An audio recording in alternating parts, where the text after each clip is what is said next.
राजजी तपाईँको अघिको अभिव्यक्ति छ नि अलि आपत्तिजनक छ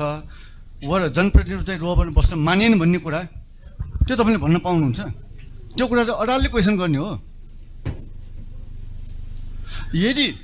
कुनै पनि वडामा जनप्रतिनिधिहरू वडा अध्यक्ष वा सदस्य रोबन बस्न मान्दैन भने कार्यान्वयन नहुने हो सम्बन्धित वडाको वडा अध्यक्ष जनप्रतिनिधि वडा सदस्य माथिल्लो तहबाट निर्णय भएर आयो भने चाहिँ त्यो अर्कै विषय हो तपाईँले आफैले क्वेसन गरेर आफ्नै विवेक प्रयोग गरेर त्यहाँ कार्यान्वयन गर्न चाहिँ पाउँदैन यसमा स्पष्ट कुरा के हो भनेदेखि प्रत्येक हाम्रो प्रहरीलाई त्यहाँको अफिसरलाई चाहिँ सम्बन्धित अध्यक्षज्यूहरूलाई चाहिँ समन्वय गर्नु भनेको छु प्रत्येकमा भनेको छु कुनैमा छुट्यायो भनेदेखि तपाईँको अफिसरले तपाईँले भनेको नमानेको हो त्यसको जवाफ दिएको हो नि तपाईँले तपाईँको अहिलेको कुरा अनुसार त तपाईँको अफिसरले तपाईँले भनेको कुरा चाहिँ नमानेको देखियो त्यसको चाहिँ अब जवाफ दिएको त अनि त्यो मान्छे सजायको भागीदार हुन्छ कि हुँदैन त्यो पर्खाल भड्काएको त हामीले छेटपुट दिने कि नदिने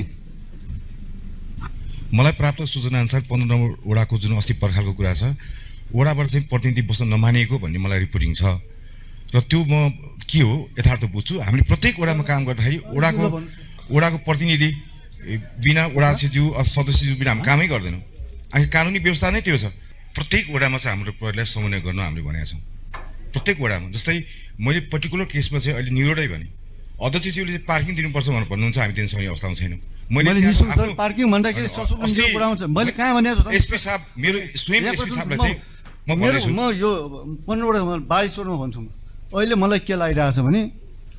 22 वटा पनि महानगरभित्र पर्छ कि पर्दैन भन्ने म शङ्का लागिरहेको छ 22 वटामा अहिले विशेष व्यवहार भन्ने कि दुर्व्यवहार हो मैले के भनेको छु यो चाडबाडको बेला दसैँको बेला अस्ति के भयो 2-4वटा परिवार मोटरसाइकलमा आयो नसिगोलीको गल्लीमा राखेको मोटरसाइकल जहाँ गाडी गुड्दैन त्यहाँले चाक्लो ठाउँ थियो त्यहाँ राखेको मोटरसाइकल 15-20 उठाएर